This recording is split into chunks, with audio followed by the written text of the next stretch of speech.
Pinangunahan ni Pangulong Ferdinand R. Marcos Jr. ang inaugurasyon ng malaking flour mill sa Sariaya, Quezon.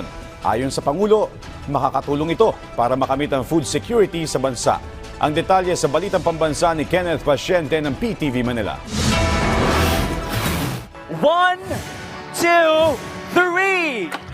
Mas mapatatatag pa ang food security sa bansa kasunod ng pinasinayaang flour mill sa Sariaya, Quezon sa pangunguna ni Pangulong Ferdinand R. Marcos Jr. Sa lawak kasing 10 hektarya ng flour mill ng Universal Robina Corporation, inaasahan na makakapagproseso ito ng nasa 1,320 tons ng harina kada araw. Kaya kung pagsasama-samahin ang mga produkto mula sa flour mill na ito at ang dalawa pa sa Maynila at Davao, aabot sa 3,470 tons kada araw ang maiproproduce na harina ng kumpanya.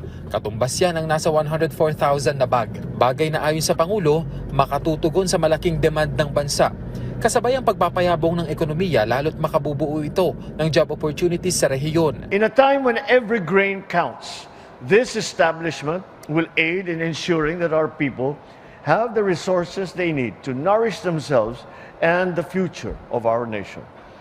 With this new plant, the URC has positioned itself as a key player in our nation's food security, driving economic stability and innovation.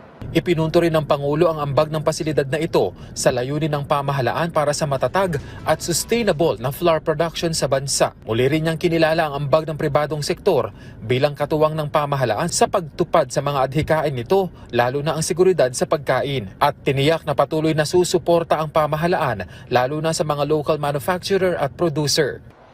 This administration acknowledges the critical role you play in advancing our socio-economic growth, boosting farm productivity, supporting MSMEs, and ensuring the food security of our nation.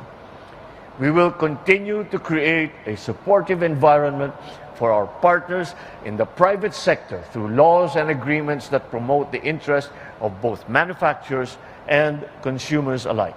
Ayon naman sa URC, pagpapakita lamang ito ng kanilang kumpiyansa sa paglalagak ng investment sa bansa dahil sa matiwasay na economic environment sa ilalim ng Marcos Jr. administration. This 5.4 billion peso investment is an affirmation of our confidence in our economy and the conducive investment climate created in our country by our dear President. It's also a concrete manifestation of our steadfast support to improving our nation's food securities, fully aligning to the priorities of His Excellency President Ferdinand Marcos Jr. Ito na ang itinuturing na pinakamalaking flour plant ng naturang private food and beverage firm na gumagamit ng state-of-the-art automated technology. Mula PTV Manila, Kenneth Pasyente, Balitang Pambansa.